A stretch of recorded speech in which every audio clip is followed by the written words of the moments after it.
Hello, our wonderful Champion School of Real Estate students. We so appreciate your business, whether it's real estate, loan, appraisal, inspection. Thank you for all that you do in order to make Champion School of Real Estate the success that it is over 42 years. And today I have a wonderful person that I get to interview, Chance Brown. And Chance is the owner broker of CB&A Realty. And I also want everyone to know you have so many honors that it would be crazy if I didn't mention some of them. Okay. So I'm going to say to our wonderful students, customers, friends, excuse me for just a minute, because I want you to hear all of these, not even all, but just some of these amazing things. First of all, NRG, he was the 20 under 40 Rising Stars. He as well, most recently, 2021, Inc. has him in the 5,000 list of fastest growing companies. That is humongous. It is. That one we're really proud of. That's huge. He was HAR Realtor of the Year in, what was that, 2017? Yep. And then HBJ, I see Chance a lot at the Houston Business Journal Awards, because whether it's Houston, whether it's Dallas, Austin, San Antonio, Champion School of Real Estate loves to participate in best places to work. Me too, because it's really like, I think, the true measure of success. Because it's your people telling you that you're doing right or wrong. Yes. And you have won that 6 years in a row. Yes. Which is huge. It's been pretty amazing. You have every designation that we offer at Champion School of Real Estate. It's a lot. I mean, he has the ABR. He has the SFR. He has the SRS. He has the PSA. He has the RENE. He has the MRP. And I'm going to use this like quickly as a teaching lesson. Your customers don't know what those letters are unless you tell them. And yet we know that the more you know, the more you grow, the more you earn as well. And you have all those designations. So let's just start it out there. Why do you have all those designations? Well, the way I always work the lesson about designations and certifications into how we train agents is your phone's not going to ring because you have an ABR. Because somebody's going to see that online and be like, oh, I'm going to buy a house and I want somebody who's accredited. No one has ever had that conversation. Doesn't work that ever. way. But what they do is I'm sitting in the living room and we're talking about buying a home, and I can point to the fact that I'm one of only 4% of the agents in the United States that has that kind of specialized training.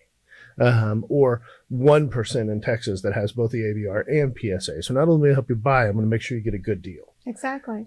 That's where you win. And then I'm going to make sure I'm negotiating well. Right. Exactly. And those are the things that are important to the clients. NAR surveys that every year. We know that to be the case. And so that's going to differentiate me when I'm in somebody's living room and help me win that business. I think what's always surprising to us are the number of commercial agents we get in the real estate negotiating expert.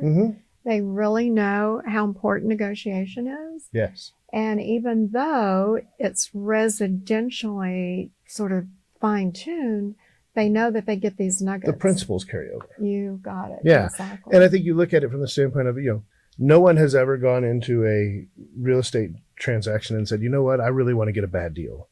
No, they haven't. I mean, they want somebody who can negotiate on their behalf and in their best interest to get them the very best terms possible. Exactly. And so why everybody in real estate doesn't have an RENE, I don't understand. I don't either, but it is one of our largest classes. And as you know, you can get CE credit for it. Absolutely. And you should.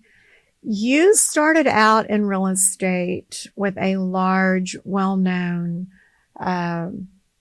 new home development company. You excelled in that. You opened your own company in 2018. What was the motivating factor? Do you remember like a defining moment, Chance?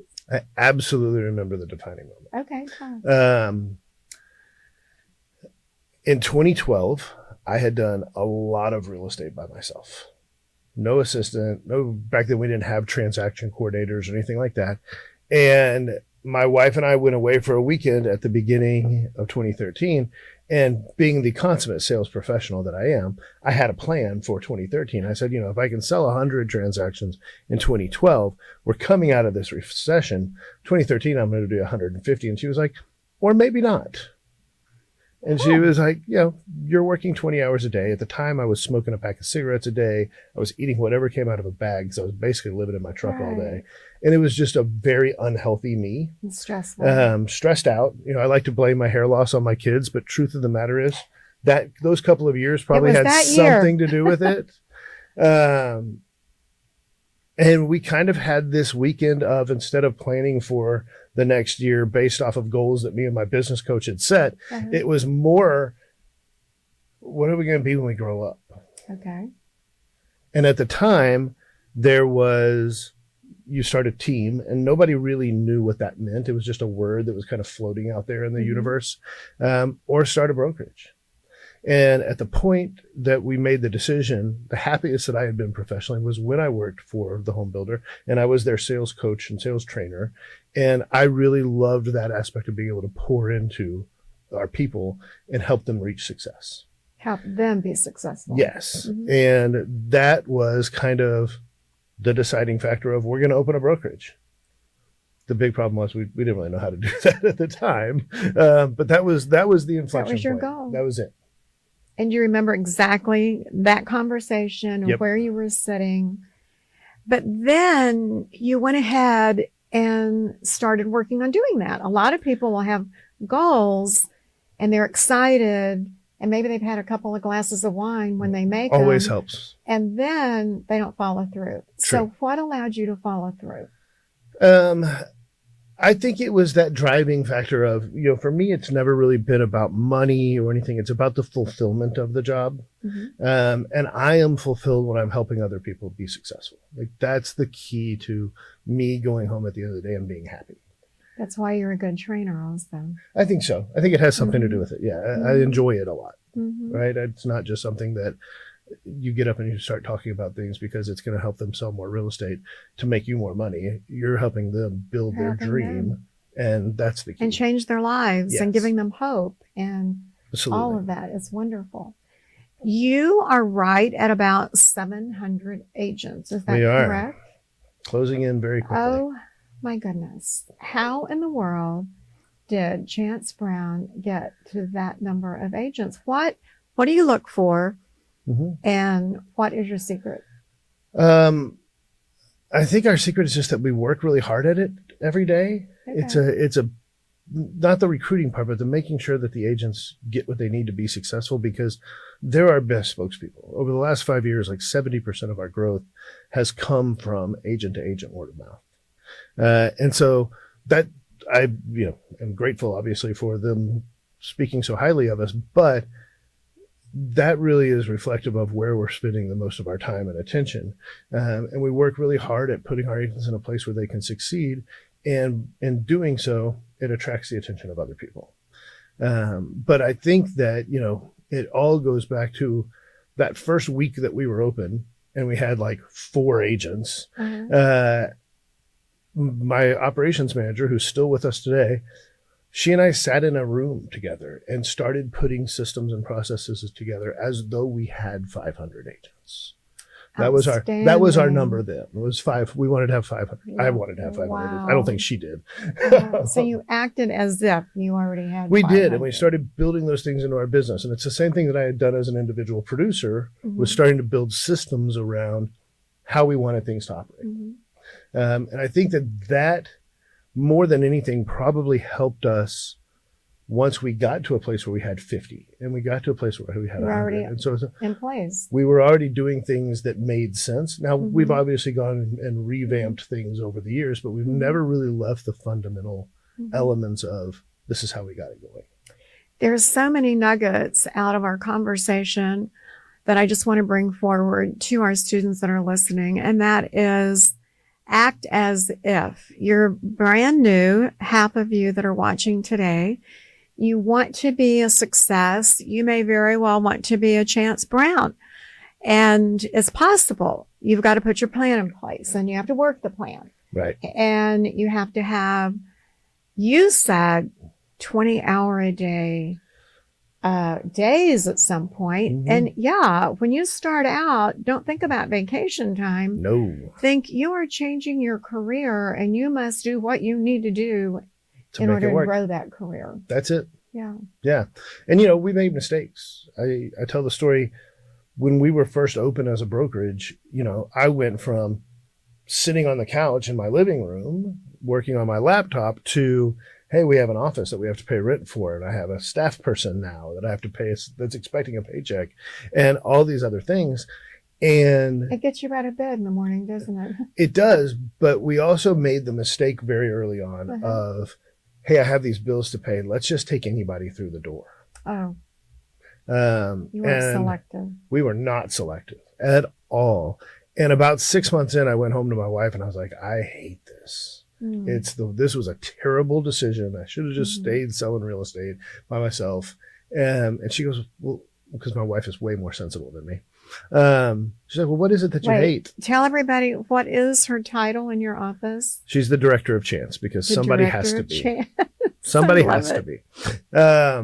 So she's like, well, what do you hate? And I was like, all these people, they're terrible, except for like these 15 or 16. Yeah, there's a few over here that I really like, but these, just awful. She's like, well, why don't you just get rid of those people? And I thought, well, because we have bills to pay and stuff, and this is, you know, how we pay them. But we made the decision to go in and we let a lot of people go. And we explained it to the agents that remained, why. And very quickly they got that we were going to only hire people that fit our culture and fit into the work ethic and things like that. And those people that we let go, they filled those positions really fast with referrals. And that's where we really started to see kind of the snowball effect of putting culture first before anything else when it comes to hiring. We tell everyone, interview with at least 3 companies before you make a decision. And at the same time, maybe that first company that you decided on isn't really the best fit for you. And sort of a little test of that is, do you look forward to seeing the people you're going to be mingling with during the day?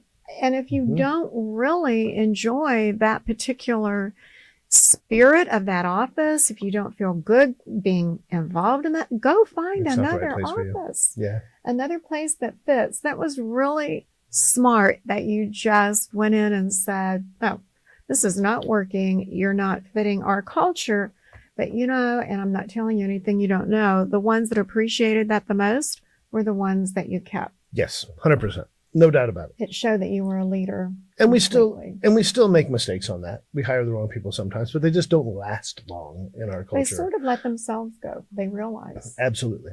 Absolutely. And so, and we encourage that. Like, we don't want those people just to be there for the sake of being there. You know, regardless of what level of production or anything else that they might do. If they're just not a fit for us, they're not a fit for us. And that's okay. It's not gonna work. Yeah, and that's okay. It's okay. Absolutely. Find a place where you do excel, grow, and make money. Absolutely. So if I were a new agent walking into your office, or maybe I'm just getting my license, if you would tell everyone watching today, with your experience and your wonderful success, what do you look for when you're interviewing new people? When we're interviewing new licensees, we are looking for a couple of things. Number one is work ethic. And that's hard to prove in an interview. It is. Right? But we talk about the things that go into our training program because we have a very rigorous new licensee training program. Tell us about it. Okay. So we have an individualized mentor program. Oh, wow. Every single new licensee that comes into our brokerage is assigned a mentor. And that mentor is with them for their first 5 buy-sell transactions. They are on Mondays coming into the office every Monday morning at 9:30, where there's a group accountability session, where we're starting the week off at work, number one, because our training program, and I think what differentiates our training program from a lot of the other ones out there is we are basing it on habit creation. Do I want you to come in and sell these first 5 homes? 100% I do. But 10 years from now, I still want you to be selling homes. And that starts with, can we help set up the right habits Creating that early habit. on in your career? And you start that on a Monday morning. Monday First morning. habit. Yep. So you're getting up, you're starting the week, you're going to work. And then after they do that, on Tuesdays they come in, it's a classroom setting, more just like, lecture-based learning, but also practice. Because we're big on the idea of you should not be practicing on your clients. We practice in a safe space where you can fail, policy. you can mess up, and everybody does. And it's a safe place where nobody's, exactly. And so we want them to screw up in class so that when they go out, not only do they have a higher likelihood of success when they get out there, because I think that and you've been around, you've been doing this for a really long time. I don't have to tell you.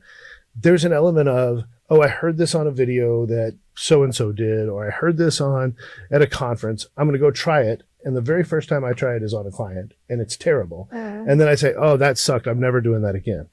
When in reality, maybe it didn't suck. Maybe you sucked because you weren't ready. Yeah, you didn't practice. And so we want to create a safe space where people can practice and go out. And then there are things that we expect our new licensees to do on a daily and weekly basis that we track as part of that group accountability on Monday. And the results for the people who have the work ethic has been phenomenal. They're super successful. We are building great agents at our company. The second thing that we look for when we interview, though, is a really simple question. And it's easy on the surface, but it's a little deeper, is, do you know where your first couple of transactions are going to come from? Good question. And I don't necessarily need them to give me a name. If they have names, cool, that's great. But what I want to know is, have they really sat down and thought about where the sources of their business? Right, exactly. And a lot of them have not. And so it's one of the things that we want to talk about is, what's your sphere look like? What are you involved in outside of real estate? And if you just moved here from California, what are you going to do about that? Right. Exactly right. Yep. And so that's one of the questions that we always ask is, where your first couple of transactions are going to come from? Because it's always telling about what amount of thought process they put into their business. Great question. Yeah, thanks. I know, that no one wants to fail. No. And in my entire being, I fully believe that most people want to practice before they go out. I feel like they want to have a mentor. I feel like they should have a mentor. Yes. But explain to our new people, what does a mentor do? In our universe, Yes. a mentor examines the things that they're doing and tries to help create efficiencies and tries to train to gaps that exist. And in a lot of cases, tries to get them to stop doing dumb stuff that is a waste of their time. Because the real estate industry, for all of you watching out there who are new or experienced, is filled with traps. It is filled with shiny new pennies that you're going to want to chase. And the truth of the matter is, the people who are most successful in real estate are the people who do the most boring things the very best. They are the best at boring. And if you can do that, you will be successful. And what Chance is saying, they are doing the basics and they're doing it over and over and over and over. Discipline every day. And they've got it down. They're not trying to reinvent the wheel. Correct. And they are doing what works all day long. And that being said, what couple of activities do you feel a new person getting ready to be licensed can be doing right now? Organizing their database. Okay. Because they're going to have that if they're going to use a CRM. And we could do a whole one of these shows on CRM, I think. Exactly. Because explain what a CRM is to our new people. For our new people, that's your database software. It's going to be the thing that sends out emails. It's going to be the thing that reminds you to call people. It's going to be the thing that is really the central hub of your business. And if you're looking at a longer horizon, it's the sellable asset when you want to exit. There you go. It is the one and only thing in a real estate business asset that is truly an asset. You're not going to retire selling your Supras, but you can sell your book of business. Exactly. And so anyways, we go back to CRM. That's one of the things that I think that they can be doing is organizing the people, making sure they have addresses, emails, birth dates, And things everything's like current, that. up to date. Yeah. I think that they should really spend some time considering how they want to market themselves. I'm a big believer that your first 2 years in real estate are more of a branding exercise than anything else. Truly. Remember me. Remember my company. It is. And it's remember that I'm not doing what I used to do. Mm-hmm. And now I'm doing this. Because as humans, our brains are really dumb. And however we meet somebody, we kind of put that in a box and store it away. And for us to take the mental brain power and effort to pull that box out and change the affiliation of how we know that person from, oh, they used to be a teacher, or they used to, it's not easy. Mm-mm. And so that takes repeated effort. And so at our brokerage, when we're talking about that with new licensees, we're talking about doing things like monthly meaningful touches with the people most likely to give you business. We call it top 50. We're talking about repeated on-brand message. And the analogy that I always like to use is everybody in the world knows the Coca-Cola logo. Right. If you see a red can with a white stripe, you know what it is. It doesn't matter where you are. Yet I have already, the recording of this is in November. I've already started to see their Christmas ads. And I know that in February, they're going to buy a Super Bowl ad because they're consistently just reinforcing that brand message in front of the people that they want to hear it. Of everything we're going to talk about today, I can tell our wonderful students this discussion is absolutely top and foremost because you were a school teacher. You had your own business, your own independent business. You were a plumber, or you had a dress shop, or all of these people remember you as that person. Now you are this person. You're in real estate. You're a real estate professional. And constantly reinforcing that is huge. And we're always talking about you do it all day long and branding yourself. And I loved it when I met you this morning and brought you up to our studio. Of course, you're branding. You're wearing your CB&A Realtors shirt. Absolutely. Everywhere you go, you've got to do it. You have to do it. People need to remember. They have to. So now let's say I'm newly licensed for our people that are in SAE right now. They've been in business maybe less than a year, maybe a year, the max. 2, what should they be doing right now as a brand new agent? What couple of activities do you feel helps get business? So going back to the boring, right? Mm-hmm. Talk to people. Like it's genuinely that simple. Is talk to people. I think one of the misconceptions that realtors, new or experienced, have a lot of times is that somehow we influence when people are going to buy and sell real estate. And we don't have anything to do with that. No, we don't. And they think we do. Right. The people move historically. Take investors out of the equation. But people move historically because of job and family creation. Life changes. That's it. Mm-hmm. And so what we can control is, are we in front of those people when they make that decision? And we have to have a plan for that. We have to have a system and a process to make sure that we are regularly in front of people. So when that conversation happens, we are the one that they've most recently interacted with. Instantly top of mind. Yep, exactly. Because they're going to forget about us really quickly if we are not constantly in front of them. Exactly. And you look at, there's studies out there that depending on which study, everybody in America knows 10 to 15 realtors. Which one are they going to choose? They're going to choose the path of least resistance, which is the one they talked to most recently. Exactly. That's the one they're going to choose. And you may be the neighbor across the street that has had your license for a couple of years, and yet you see the sign in the yard of your competitor. And it's like, wait, we're neighbors. Oh, I forgot. And I think it's one of those things that is going to happen to you. Like if you're in real estate for any period of time, one of your family members, one of your friends is going to use someone else to sell or buy real estate with. And you're going to be so upset about it. And maybe there's an underlying reason why they didn't want to use a really close friend. Right. There are people who don't want their friends up in their business. Information. But the truth of the matter is, you might also be to blame Yes. because you weren't doing You weren't things to be in front of reminding them that you wanted their business. There is an element of being in the right place at the right time that makes people successful in this business. But the ones that have a plan to be in the right place at the right time are the ones who aren't just, feeling their way through things and tripping over lucky transactions. They actually are getting business because they've put a plan together. There's a question that I'm going to throw out to you that I know all of our wonderful new people think about consistently. You are so experienced and you talk to agents all day long, brand new as well as long time.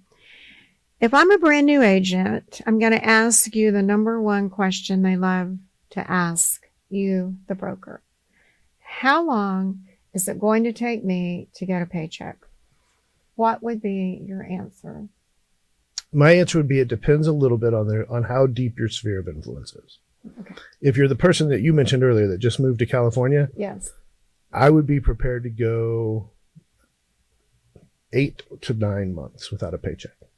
Because you've got to let people know who you are. You've got to start building those relationships, build and that you have CRM. got to commit to open houses. I was going to ask you about open houses. Yep. Let's go with that. Okay.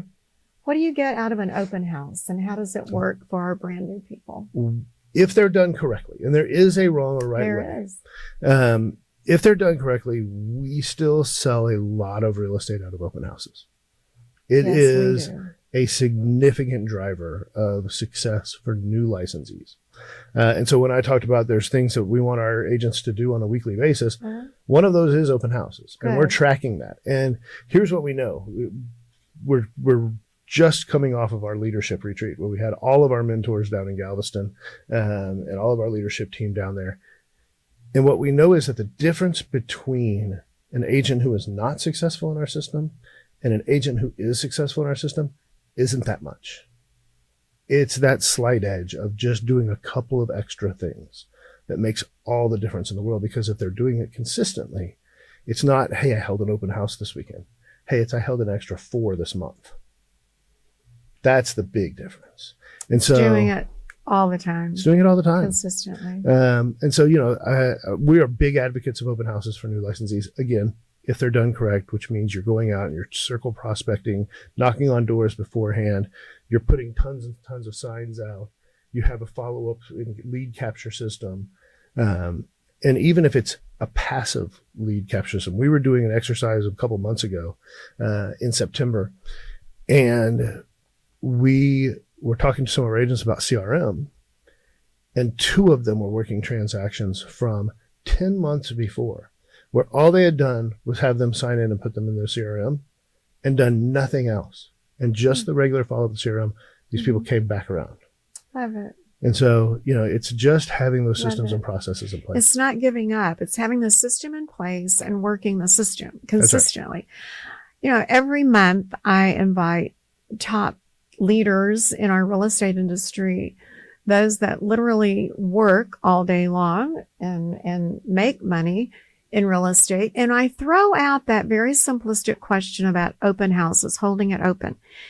And I'm telling you, Chance, every single time they say, oh, I don't generally even hand those out unless I have multiple houses to have open because I'm going to be there, because they know the value. And it is kind of one of those things where, hey, it's almost 2026. Between the internet and all the apps that we have on our phones and everything else, it is still surprising the number of people that are driving around just walking into open houses. And just walking in. It really is. But I think that's one of those things where this is why technology won't ever take over in real estate to the point where people are just buying and selling based off of a video they see or something like that. Is there's something very visceral about walking through. I want to see it and I want to touch it. And I want to smell it sometimes. And I want to smell it. Smelling is very, very, very important. It is. It is. So Well, we definitely teach in our licensing classes. Please, as a new person, try to get into every open house, Yep. but learn how to operate correctly while you're holding the house open. Yes, it's very Things important. to do, not do, that kind of thing. So again, let's say I'm a brand new person, because we're going to have, when they see you and me with this wonderful interview next month, they're going to be probably 600 to 700 new people watching. All right. And they're going to wonder, how much money should I have saved to do personal advertising? How should our new people advertise themselves straight out of the... It's a great question, because like I mentioned earlier, there are lots and lots of ways for you to waste money in real estate on advertising. Everybody's got a new marketing system. Everybody's got a new lead system, whatever that looks like. There are tons of them. The right answer is not very much. Good. I think there's so many things between social media and just picking up your phone and talking to people, or taking them for a cup of coffee.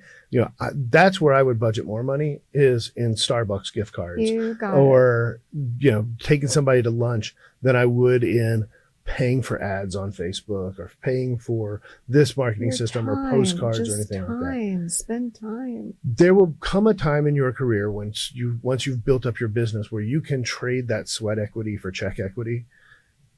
But in the beginning, it's work. It's just work. And part of it is being out in front of people all the time. On a regular basis. Yep. So now for our experienced agents that will be watching, that are, let's say, middle of the road, they'd like to do a little better. What kind of recommendations, advice would you give to them? How do you feel about coaching? How do you feel about being a buyer's agent? How do you feel about joining a team? What can the middle of the road agent do to improve? So I'm a huge advocate for coaching. I remember distinctly walking into my house one day. This was like 2010, 2011, and we didn't have hardly any money, right? Like we were just starting a business, and telling my wife that I had signed up for coaching at $500 a month. And I thought she was going to kill me. And the director of Chance just passed out. I thought she was going to kill me. But it had paid for itself in about 3 months' time for the whole year. Because there was a lot of, I didn't know what I didn't know at that point in my career. And so being able to just kind of take some guardrails and put them on the activities that I was doing to focus in the right direction, and having somebody there to hold me accountable, because I think that's really the essence of coaching. It is. You can have all the shared marketing ideas and all the things that come with coaching and all that, but really it's I need a trainer at the gym, right? It's the same kind of fundamental thought process, is that accountability matters. So I'm a huge fan of coaching. If you can't do that, I would highly recommend doing something like Ninja Selling Installation, or one of the Brian Buffini programs where they, 100 Days to Greatness, or whatever it is like that. That really just kind of realigns you and gets you focused again. But all of those systems are great if you actually go and do the things. And I was going to say, do what they tell you to do. This industry is littered with people who spent a bunch of money and time on stuff that they never actually did or used. Right. And if you just work the system works. Accountability. And unfortunately, if you ask your spouse to be your accountability coach, they're going to be kind sometimes and give you all kinds of outs that you don't need to do what you know you need to do. Unless you married an Italian like me. Then they just yell at you. And then it's like, yeah, exactly. You're doing it. But I think, I think in our society, accountability has been given a bad name. I think it's oftentimes likened to a punishment, when in reality, the way that we look at it at our brokerage is, we care so much about you and we care so much about your success that we are going to make sure you do the things to be successful.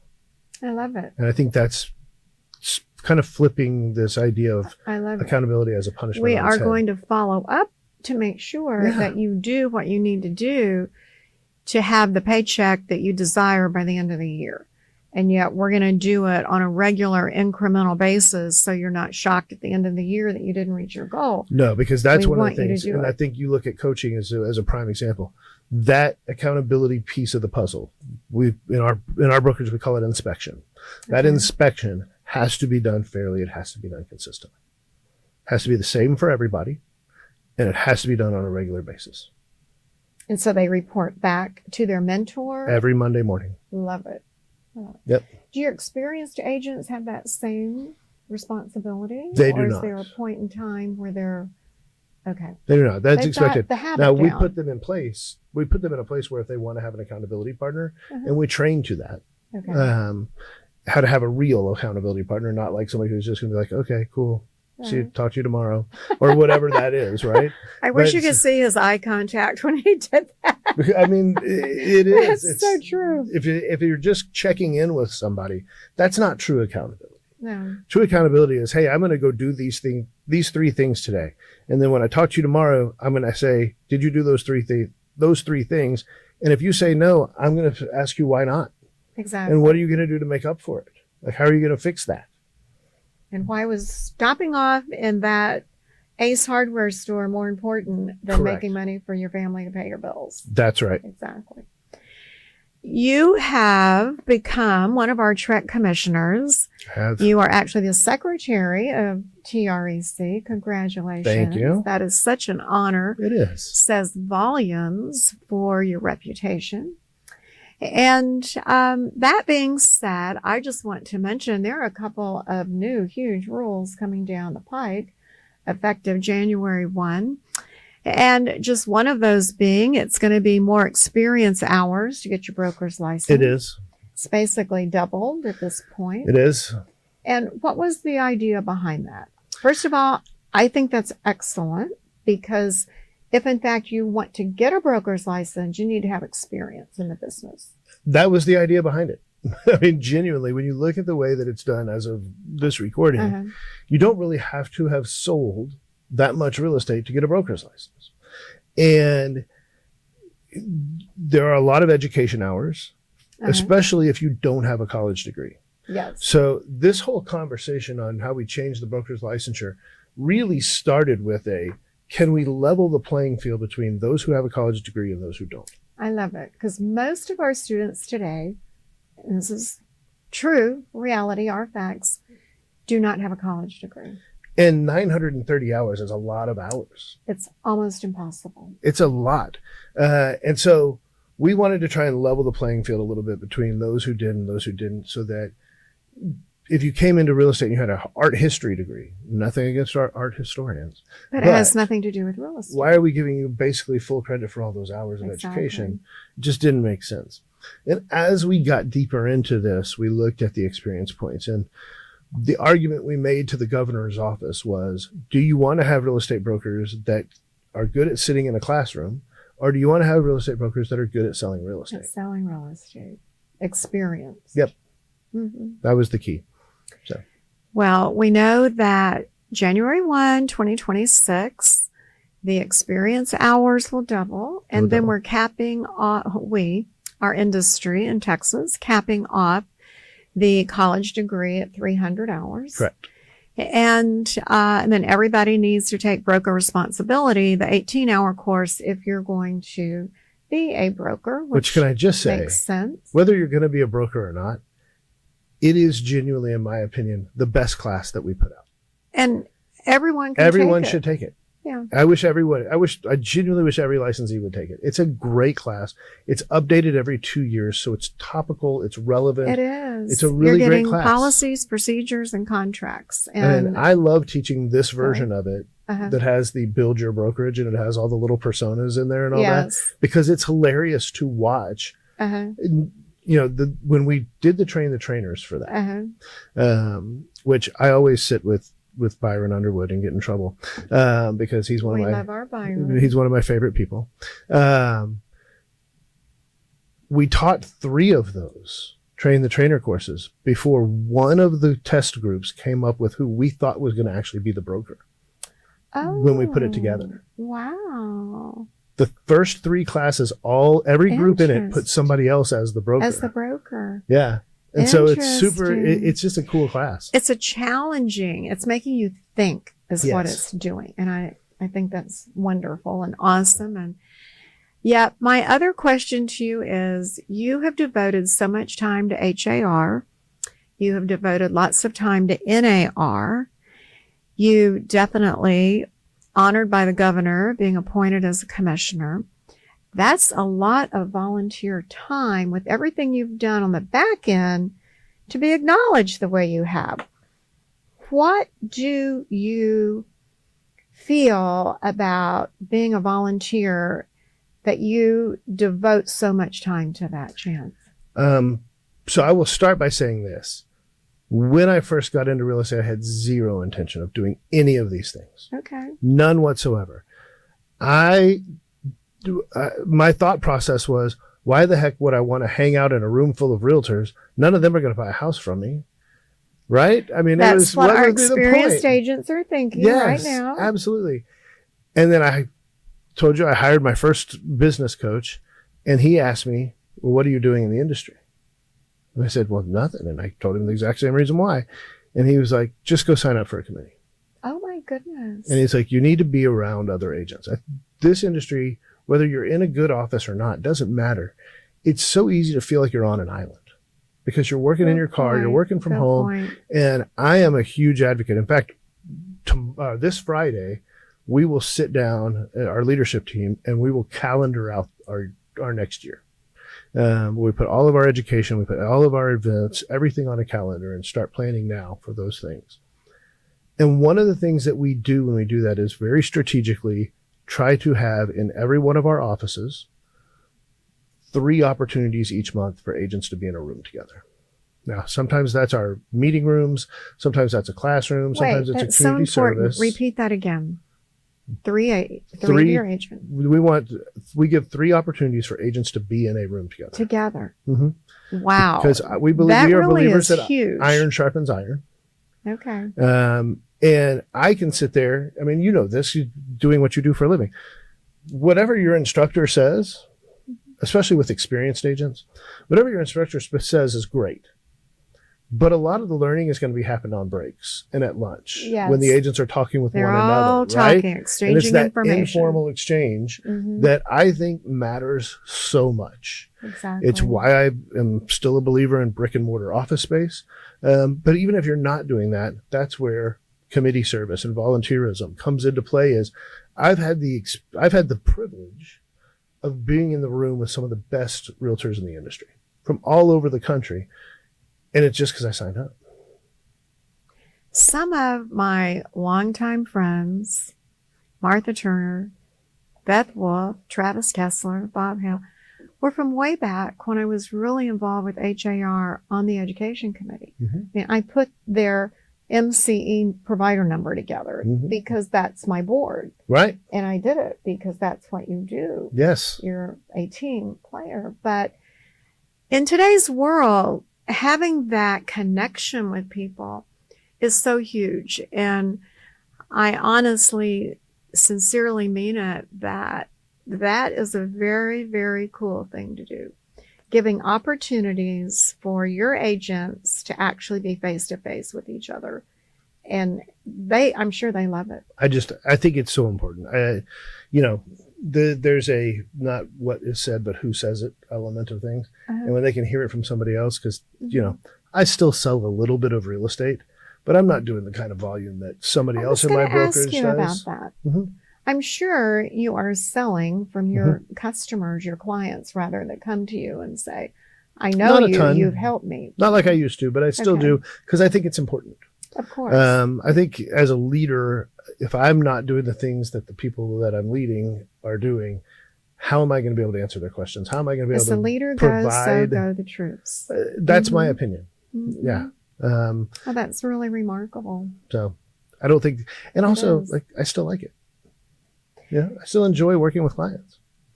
Well, and it demonstrates that to your agents. It's like they want to know that their leader is doing what they're being trained to do. Yes, absolutely. So it really sets the pace. Yeah. And that's a good thing, a really good thing. Thank you. And speaking of good things, yes, NAR was here in Houston It last was. weekend. There was the best thing ever. We're going to move in 2026 to double-digit sales numbers. I heard that. 4% increase. Yep. 2026 is the turning the corner year. I think it is. I genuinely do. I've been talking to my agents. We've been doing business planning sessions since September. And the very first thing I opened up with is what a great year I think 2026 is going to be. I think interest rates are going to moderate a little bit. I think there's enough pent-up demand sitting out there that once we are able to be closing things in the low fives for most people who are qualified, that if we're messaging that correctly, we're going to see a lot of people come off the bench. I also think that as you get closer to 5, the people who are stuck in a 3 and say, I'm not moving because I have a 3, if they're not happy with what they have, I think they'll accept a 5 to get what they want. I really think do. it's going to be a good time. I think it's going to be great. It was huge that NAR came forward with specific percentages. It is. And that tells me they've certainly done their research, because they know that people like yourself and me, we're repeating it to everyone. Absolutely. It's already on social media. It's a huge, huge deal. Yes. I cannot believe our wonderful time together is running out. I know. So this has been a treat. It has been so much fun. You're Yeah. such a good guy. I Well, know why thanks. people gravitate to you. Well, thanks. So looking back on your wonderful career and all of the ups and downs and getting to where you are today with 700 agents in your brokerage and Inks, you're in the list of 5,000 most growing companies. Yeah. Is there anything that Chance Brown would change? Oh, sure. I mean, there are a lot. I mean, in that trajectory of getting to where you are today. You know, I tell my agents all the time, and this is, again, goes back to he who does boring best wins. If I could go back and change one thing in my entire real estate career, I would have started using a CRM before I did, but I was too damn cheap to pay $40 for top producer in 2010. That is so funny. And so I waited like a year and a half. And as soon as I started using it, I started seeing the results of it. And I'm like, well, I just Why wasted didn't I do that for sooner? $40. I mean, come on. That's the one thing that I look back on and I'm like, man, that was real dumb. And I do a lot of dumb things. But that was the one that I look back at. If I could go back and change one thing in my career, it would have been, I would have started doing the boring. I would have recognized that doing the boring is what works the best. But I think I was trying to be Zillow Premier Agent and You this are and that. being a conservative person starting out in your new career. I was. And $40, I mean, it was a light bill back then. Exactly. You know? Or a tank of gas. Or a tank of gas, exactly. To drive Yeah. around with your prospects. Yeah, and I had 2 kids in daycare and all that. And so, you know, it was a lot. And so I look back at now, I think it's silly. But that's now what you I know would have. it was a tool of your trade. It would have like maybe given you a springboard, but I'm going to say no, because look where you are today. Yeah. And maybe that $40 was for daycare. Maybe Who it knows? was. It worked out. You are a delight. I am so happy you're one of our Trek commissioners. Well, thank you. It's a privilege to serve. And it is. And everything that you've done for our industry in the state of Texas, and most definitely in the Houston area, you're just a delight. And I'm happy to call you friend. Me too. Any final words you want to say to our students? You know, I think that if whether you're brand new licensee or you're an experienced agent trying to figure some things out, it matters who you align with in the industry. It matters who you spend your time with and how you start your day. And it really all comes down to, can you do these daily disciplines very well? And if you can, you will be successful. Well, thank you for your business. All of our wonderful students, whether it's real estate, loan appraisal, inspection, you will be able to see Chance Brown with CB&A Realtors on YouTube right after this particular interview is in the classroom. I know many of you will want to go to YouTube. I know you'll want to have your iPad, pen, pencil, take notes of things, these jewels, nuggets that Chance has given you today. And then right after that, it will be on your favorite podcast channel. Go to Spotify, go to Alexa, and listen to our interview all day long, because it's just going to continue to inspire you to be your best. Thank you for your business at Champion School of Real Estate. Thank you, Chance Brown with CB&A Realtors. Thank you for having me, Rita. This You're is just a superstar. just a treat. Just an absolute treat. Thank you. Yeah, thanks.